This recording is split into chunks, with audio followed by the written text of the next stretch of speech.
So guys in the Peloton, we've got 3 more Saxo riders that are coming back to rejoin the Peloton, and once they join, then they'll start actually chasing properly.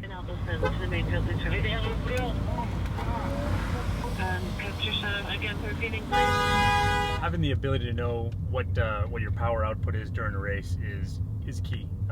When you're training specifically,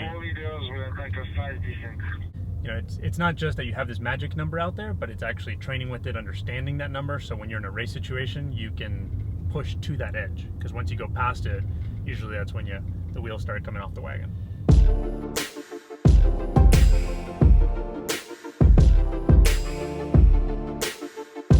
Yeah, it's the basics of cycling, you know. If you go uphill, it's power to weight, and if you go in a sprint, it's just brute horsepower compared to a little aerodynamics. I turned pro in 2004, I think, and since 2007 you're training with a power meter, and it's getting more and more important the last years. Yeah. You know, we work hard, but we also want to work smart. And for smart, you need science, and for science, you need data. We have Pioneer as our partner, and it's essential because they deliver the data. And from that data, we decide which rider is in shape. If a rider says, I don't feel good today, you know, we can actually see it back in the data.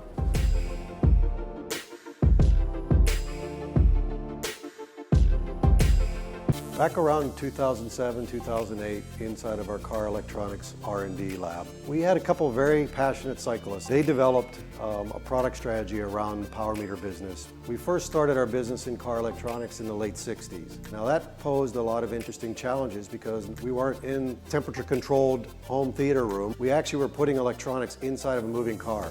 I believe Pioneer's strength in the power meter category is bringing all of our know-how of manufacturing, the environmental conditions that this product has to operate in, and understanding how to mass produce technology that'll work properly on the bike. So we've worked real hard to make sure that our product's reliable, consistent, and gives you that data day in and day out.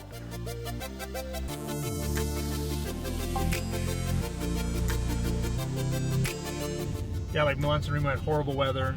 Paris-Roubaix is always a test on any bit of equipment. We've definitely seen the good and the bad days on the bike, weather-wise, and it's been reliable. It's good to see the numbers are still there and holding strong. It's been always reliable to me. I can tell you a funny story about a small race I did in the US a few months ago, the Train Hammer. My bike was full of mud and the wheels didn't turn anymore. And I was soaking it in the canal, you know, to get all the mud off. And then still my power meter was working. I've raced in all sorts of conditions. Rain and cobblestones in the Tour de France last year to plenty of races in the snow. You know, just still need to know all the data and it definitely hasn't failed me. I don't believe that people would go into the gym and work out every day if there weren't numbers on the barbells that they were lifting. They wouldn't know what they were actually doing in the gym to get stronger. It's the same as on the bike. If you didn't know exactly how much force you were putting down on the pedals or how much effort you were putting into the ride, the power meter now presents that metrics and gives you the numbers and tells you how much weight you're lifting. Some people always ask me like, what's your max heart rate? And I said, it doesn't mean shit, you know, to be honest. You know, it's what's your max power you produce or the max, or your sustained power for 20 minutes or things like that. That's what's important.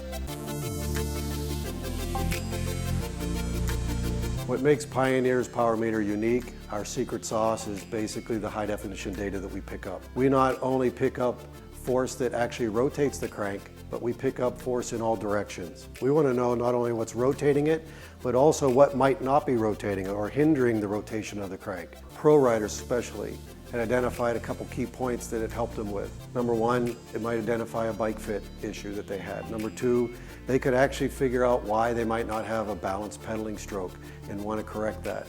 But I think most importantly, we find that after injury or after a crash, or if somebody was having difficulty with their mechanics, they can identify where it might be coming from. I think everybody's aware of what happened to Giant-Alpecin last winter when they were in their training camp in Spain. It was a terrible crash. Many riders were hit. A lot of them had to recover over a long period of time. And I think the data that we collected was very useful for their scientists to understand, were people ready to come back into the sport?